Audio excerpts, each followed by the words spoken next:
Hey guys, welcome to this episode of the Start My Biz Podcast. So this episode we have Anita, a marketing agency owner who, let's see what I wrote down here, has been able to use her business to do her part in financially enriching those in the developing world and helping smaller mom and pop print shops grow their company. Let's get on with the show. So Anita, welcome to the show. Thank you for having me here. All right. And first of all, thank you for not being a multi-level marketing person trying to recruit me into some sort of scheme. If only. Yeah. Have you ever gotten a bunch of those kind of, have you ever gotten any of those kind of appointments or setups with people in networking environments? Absolutely, of course. And you just have to go to enough of them to know which ones, there's financial advisor ones, there's the vegan products ones, there's the Amway, there's the phone bill or whatever, electricity bill one. Yeah. So you just have to be aware of what's around there. And then when you see these kind of people try to approach you, or you just have to be ready and don't, approach them. I've been seeing a lot of Forex and crypto stuff. Yeah, that's the new thing, eh? Yeah. Hey, you want financial freedom? Advising. And have passive income by day trading Forex? Like, are you insane? The key words is passive income, financial freedom. Those are the key words, I think. It's like, hey, are you a lazy person who doesn't want to work? Are you just sick and tired of life, want to sit on a beach and like somehow money just appears in your pocket? Well, they market it that way, but it actually takes a lot of work. And of course, they don't want to tell you that at first, but you have to do a lot of work. In some ways, the business is viable. It's legit, like just at the point of legitimacy. It's just at the point of not being legit. Yeah. It's not easy. That's for sure. Yeah, and I think one of the things about the MLM field is you have to fight against two barriers. One, you have to justify your existence and why it's not a scam, which most people feel like is a scam because of so many bad people with no sales experience, basically doing a very sales-heavy job. But then, like, they start off as from doing sales and then suddenly make a switch into recruitment, which is really stupid because you pick one path, one or the other. Am I a client or am I a recruitment person? But someone's been with it 2 weeks, they don't know how to do this stuff, right? And then once you get past justifying your existence, if that's even, or like dealing with those objections, then you got to qualify to make sure that someone's a good fit for either the product as a, I don't know, like someone you're downline or someone who's just buying the product. And it's so complex. You might as well just build your own business from scratch. Yeah. Because you at least get control. Yes. With the MLM, you still aren't actually owning your own business because you have that parent company that is governing everything. So you don't have that freedom to do things that you would want to do, like maybe market your product in a certain way on social media, or sell it in stores or something like that. That would be against the rules of MLM. So it's not the best option, I think, if you actually do want to start your own business, because in some ways they market it that way. Oh, you're going to be your own business owner, by, working with our business. But it's a very skewed way of saying it. Yeah. But I did find like some success. I've never joined an MLM, but I got connected with some of the higher up top tier reps in some of these companies. And let me tell you, like these top tier people they would have been successful in anything. Yes. Like these people, and they're super humble. They're not like going around showing off how successful they are. These are people who came from nothing and they worked, and all the money they make, it's not even passive. They're really like working as if they were CEOs of their own business, and all their profits they invest in other areas. So these people are capitalists and just true blue entrepreneurs through and through. And it didn't matter what they went into, just happened to connect with those types of businesses. Yes, that's exactly it. And that's maybe why not everyone will find success in it. And just that's also in business in general. But yeah, these guys, the people who make it, they are just a level. And that's why they also kind of market their mentorship as that, and people buy into it because they see that person and they're impressed by it, right? Oh, yeah. So tell me more about the nature of your business. So our business is, what we do is we help other businesses. Mainly, it's B2B, that's what we do. And so we provide a few services. We do marketing, so that's like strategic marketing where we do the planning for you and we do the strategizing for you. And there's the traditional part of it, which is a lot of, maybe billboards or things like that, more of the traditional route. And then there's digital marketing with the social media, Google, and whatever else that you do on digital, or like your search engine optimization. And then, so that's one service that we do, marketing. Number two, we do graphic design, which we work with a lot of print shops because they have maybe just one graphic designer and a lot of work. So they're a bit overworked and they need, more help. So we would work with them. And the last one would be web development. So we help with developing websites, building websites, doing the coding and the network stuff behind it. So yeah, that's what we do. So what's your background? How'd you get into that marketing web development space? That's quite funny because a lot of people can actually relate with this, where they go into one thing and what they end up with is nothing related. So for me, I did social development in university from undergrad. It's similar to social work. That's how I would describe it. And then, through mainly connections, I guess that's how I was able to land into the position I am in right now. So if there's one thing I could tell everyone out there, it's really to have good relationships. It's not what you know, it's who you know. Oh yeah. What you know helps, but who you know informs what you know, and that develops a lot faster through who you know. Exactly. And personally, I've always had interest in starting my own business because personally, I think that if you actually want to, have enough capital to make a difference in the world, business is one of the best ways to achieve that. And so when I was younger, I did something called Junior Achievement. I don't know if you've heard of that. No, actually, I'm not familiar. Yeah, it's maybe, I don't know if it's in Toronto, but in Waterloo, we had Junior Achievement, and that's where you would, as a young kid, you would start your own business with a team of other kids who joined this program, and you would produce your own things, you would market your own things, and you would sell it. So I would go door to door selling these little, what did we sell? It was this charger port, not a port, but so you would hang this pouch by the power, what do you call this? The thing on the power wall? Outlet? Power outlet, yes. So there would be a pouch where you would hang it above your power outlet and you can put your phone in that pouch. Okay. So that was the product. And then another product would be, we would just wrap these pens with duct tape. Okay. There was this fad where you would use duct tape to make wallets and things like that. I remember that. That was, I gave up after halfway through trying to make one. I got really frustrated. I just threw the whole thing away. That's a bit more skilled. Well, we would just wrap pens around with these green duct tape and then make these petals on the top so it would be a flower pen. Okay, yeah. And we would sell these duct tape wrapped pens to people door to door. That was how I did business. How did that go though, door to door? Like, what were the numbers like? How many doors would you have to knock on? How many answers? And out of the answers, how many people bought? Oh my. I would say maybe 1 out of 10. That's actually pretty good. Like, how old were you? I was really young, at least in my, the 10 digits, like 12, 13, 14. I can't even remember. Okay.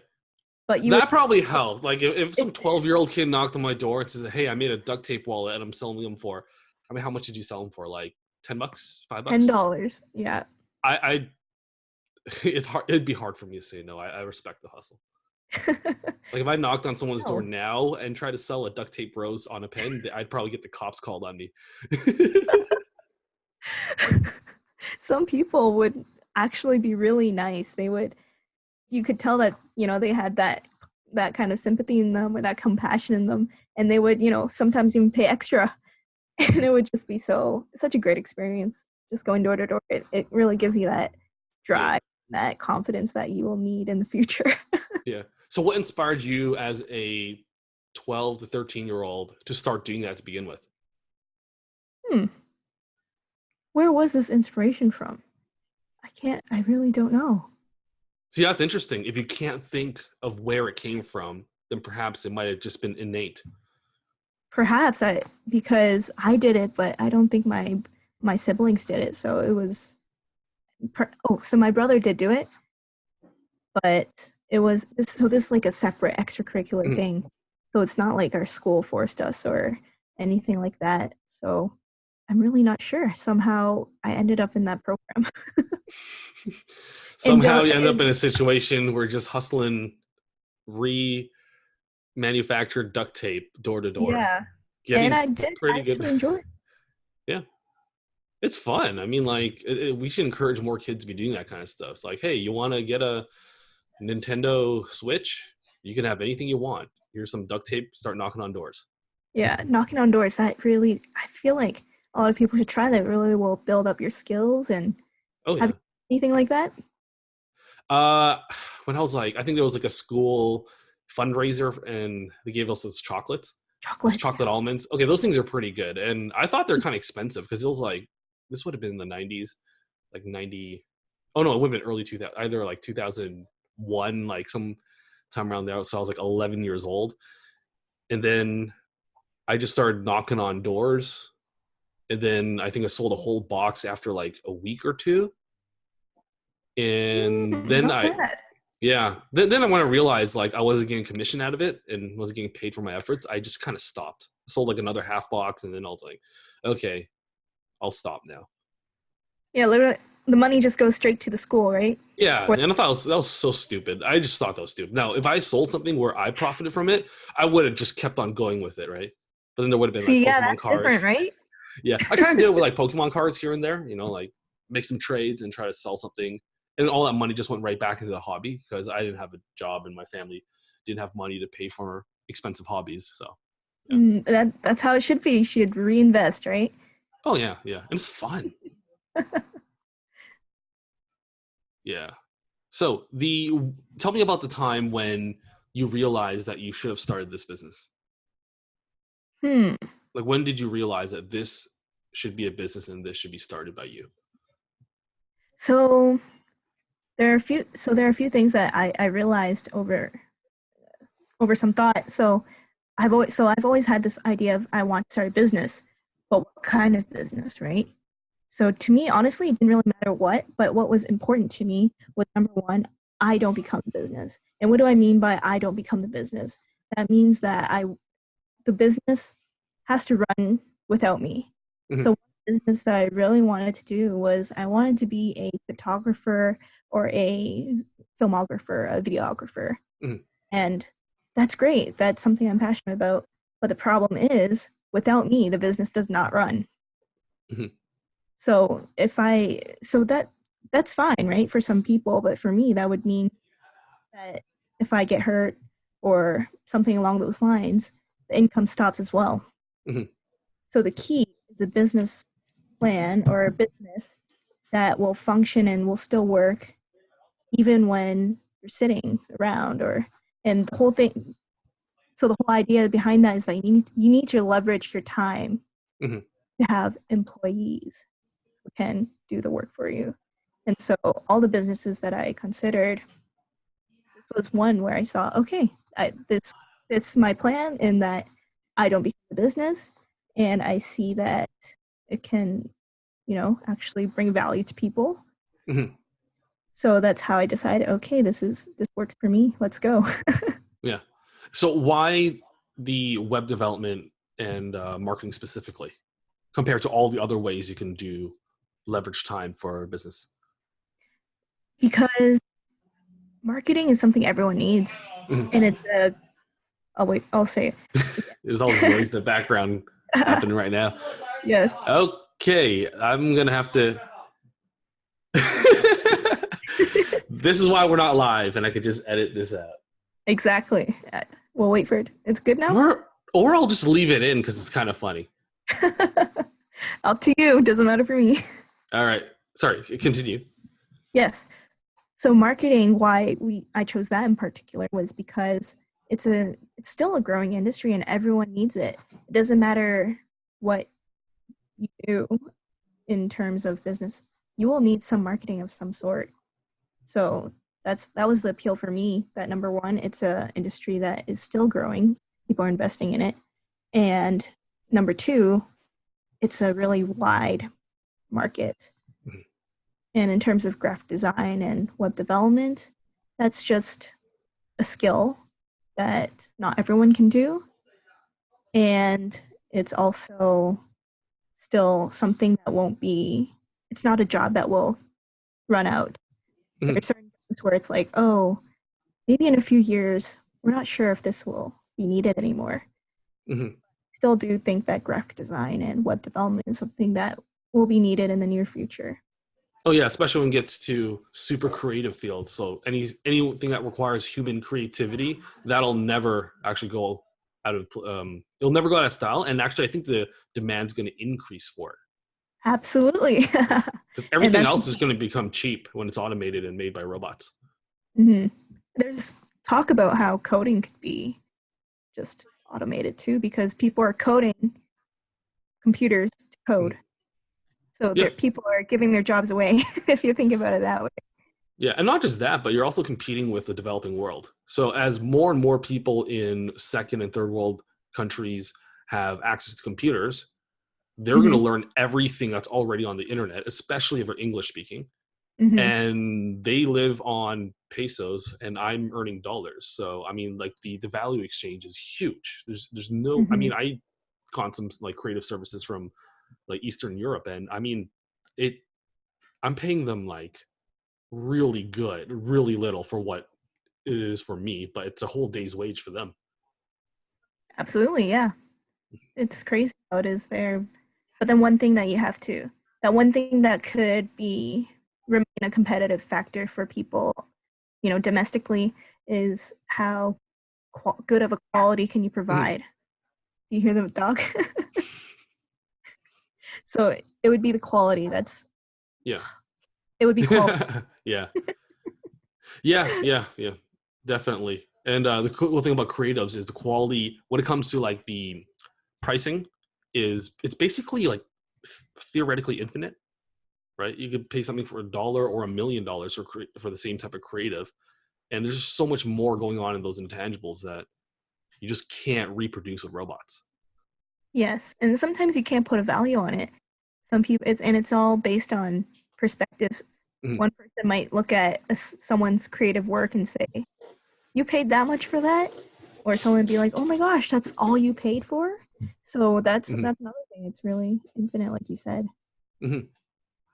Yeah. So you're in graphic design and marketing work, but you also mentioned that you wanted to do the type of business where you can be away from it and it still operates on your behalf. So how do these two fit together in the way you do it with your business? Because most designers I know are freelancers and they have to be doing the work or else nothing's happening. Correct. So the key is to have my own team of graphic designers, my own team of marketers, and my own team of web developers doing this on behalf of a company, right? And so we do have a team, and they're actually not in Canada. They are in Honduras. Mm-hmm. So over there, it is like we just mentioned, it is much cheaper. Oh, literally, they're on pesos. Is it pesos in Honduras? I think it's Mexico. I don't know what their currency is. I'm guessing you're dealing in US dollars. Yes. I think it was liras. I can't be sure. Don't quote me on this. But in general, they would require less pay than one here. So what we charge our customers is minimum wage. Mm-hmm. So if you wanted a graphic design from us, we charge $16 an hour. Okay. That is just above minimum wage here. Yeah. For a very skilled job. If you wanted a graphic designer in Canada, it starts at least in the 20s and 30s at the least. Yeah, for a new grad with no experience, you're getting $20 an hour. Exactly. So, but what we offer are people with at least 7 years of experience. So it's a really good deal for our clients here. And at the same time, it's helping the economy in Honduras.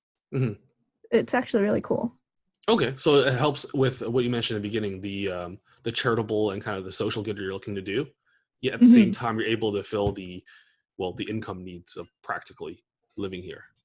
And also, a lot of the people that we work with, the businesses that we work with, Mhm. like small businesses. Yeah. And the reason why they need us is because they can't afford to hire people who are, asking for $50, $60 an hour. Mhm. So we actually provide them with something, with a need that is needed, right? So Mhm. it's really a win-win for a lot of people. And Oh yeah, especially, yeah. yeah. Making $16 like Canadian in Honduras, that's really good money. I mean, a lot of people traditionally would have to take the risk of like moving overseas into a new country and the trauma of like being separated from their place of origin and learning a new culture in Hmm. hopes that they'll make money to Western Union back to their countries. Now they can just operate out of their wherever they're living and Hmm. earn currencies from overseas. Like it's an incredible opportunity for people in that part of the world. Hmm. And So, in Honduras, especially, there's high unemployment. mhm. So, and one reason for that is because there are quite strict laws when it comes to employment. So, let's say an employee in the Honduras, they want to quit their job. Mhm. Company is required to pay 4 months of pay severance fee. Okay. So, so there's that, and then there's also, if you fire an employee, you have to pay them 50% of what they earn in a year. So it's Oh, me yeah, to. that kills small businesses because if I'm let's say a local restaurant and I want to hire someone to wash the dishes, Mhm. well, what if well, typically in the restaurant industry, there's a lot of people who are alcoholics or drug users and they can't always make it to work and then they become unreliable. But then if you fire someone who's unreliable, then you have these laws where you have to pay so much heavy severance. So Mhm.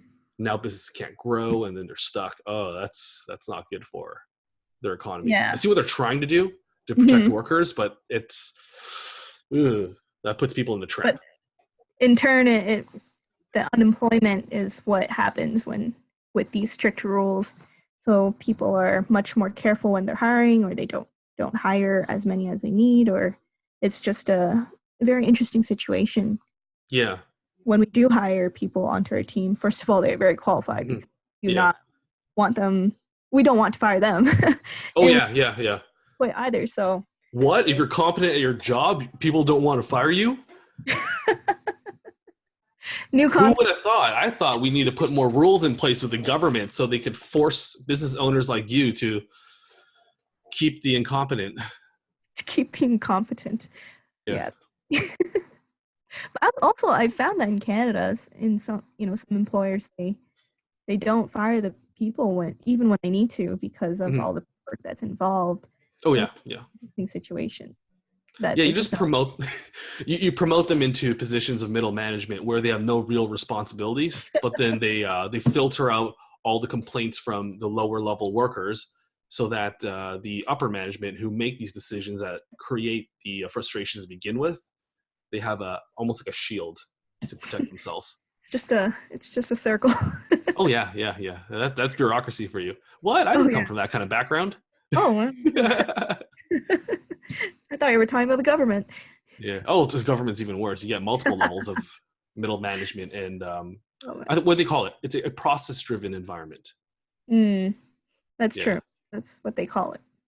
So the laws that they have in Honduras with regards to I don't what would you call that employment law? Let's just say employment law. Are you obligated to follow those as someone in Canada? Oh, absolutely. Well, so we have a business partner in the Honduras, so Okay. he takes care of all the employees there. He takes care of the payroll and all that, Mhm. and we absolutely follow the laws. And we want to make sure that our employees are not just getting pennies and nickels, Mhm. right? So yeah, we want to make sure that our employees are good, like that they're gonna live a good life if they're Mhm. working with us. So Oh yes, yeah. really follow laws. Mhm. Yeah, I don't know how it would work if. Okay, so they're not like freelancers where you could just basically cut them off if you don't need them. No, no. So they are our employees, and we pay Mhm. them. on a regular basis, on a monthly, bi-weekly basis. So yeah, it's really nice to have that, Okay. Yeah, you can really feel that you make a difference because Yeah. some people, you're really bringing them out of tough spots. Oh yeah. And I love what you're doing. Like, I mean, I do come from a not-for-profit background, and one of the things that people don't realize is not-for-profit work is very expensive. Oh, absolutely. It is unbelievably expensive. And what you're doing is better socially and economically on every different measure, because you have people who are able to work and they're working. And for a lot, and that's important for human beings, because then now you have a sense of pride, a sense of importance. You know that you're contributing to this world. You're not just taking handouts. Now, when they go home and they feed their children, when they buy real estate, or when they invest in new ventures, or they start seeing their families improve, like that just motivates people more and more and more to build a better life for themselves. And more people doing that creates a better world, compared to just giving money away. And then me as a donor, I feel good about myself because I think I'm helping. But then on the other end, I'm actually hurting people because they're just sitting there taking in handouts and more value is not being produced. And not only that, but the people who are taking handouts are now dependent on me to continue giving for nothing in exchange. But what you're doing, they're delivering services at a highly discounted rate by our standards, yet delivering on quality. And then you're helping small businesses here who can't afford very expensive top tier designers at $50, $60 an hour. So they're getting good quality work at a rate they can afford. And everyone on both sides, in the developing world and in small, medium enterprises, which a lot of times are just like first generation immigrant run here. Yes. Everyone is just benefiting, and there's excellence on all levels here. I call it a win-win-win. Oh yeah. Triple win. Which I find is so cool, that how this all happened, and it really just works out for everyone, and that's my favorite part of it, and that's what keeps me going, really. So how do you qualify for competency with the designers that you bring onto the team? Yes, so first off, we will look at their portfolios, and then we will look at their resumes, maybe see where their education is at. For me personally, I don't care too much about education. I care more about what I see, the portfolio and experience. I want to see if you've worked in other places, what your references say, and then we will give them some skills tests and psychometric tests. So those are the few things that we do. And am I missing anything? Yeah, those are the few things that we will do to ensure that they are qualified and to be good candidates. And one more thing is English. They have to be able to speak English fluently. But surprisingly, actually, a lot of people in the Honduras, they are really good with their English. It's just, let's say, some other country. Well, for us, we do French, right? So there's some of us who speak French really well in Canada, including myself. But there are some of us who, they went to French immersion or something like that, and they're really good. And I see that in the employees in Honduras as well. They have a lot of French-speaking people there? Not French, but English. So that would be the English equivalent. Oh, okay. So it'd be the equivalent, the bilingual equivalent there. Okay. Exactly. Yeah. And how about cross-cultural compatibilities? Because I know that when people do business across countries with different societies, the not just a language barrier, but the culture barrier could sometimes be an issue. Absolutely. So for example, in marketing, so we have people in the Honduras helping to market a company, let's say in Canada, or even in, say, another country like China. Yeah. The culture is super different. So, but that's actually part of it, right? Being a marketer, that's part of your job, to be able to market to different places, to be able to first do all the research behind it to execute those jobs. So we're not too concerned about that because that's what we're supposed to do. That's their job, actually, right? Okay. Yeah. In terms of marketers. Yeah. And for graphic design, it's usually quite, there's not too much of a cultural aspect to it because the clients will have the requirements or what they want in mind. And so all we have to do is execute it and cool thing we do for graphic design, at least, is we do unlimited revisions. So if you want a revision, we'll do it however times you want. Yeah. Obviously, it has to be reasonable, but that's the service that we give to our clients. So I think it really helps with that aspect. Yeah. And how reasonable are people, clients, when they're given unlimited revisions?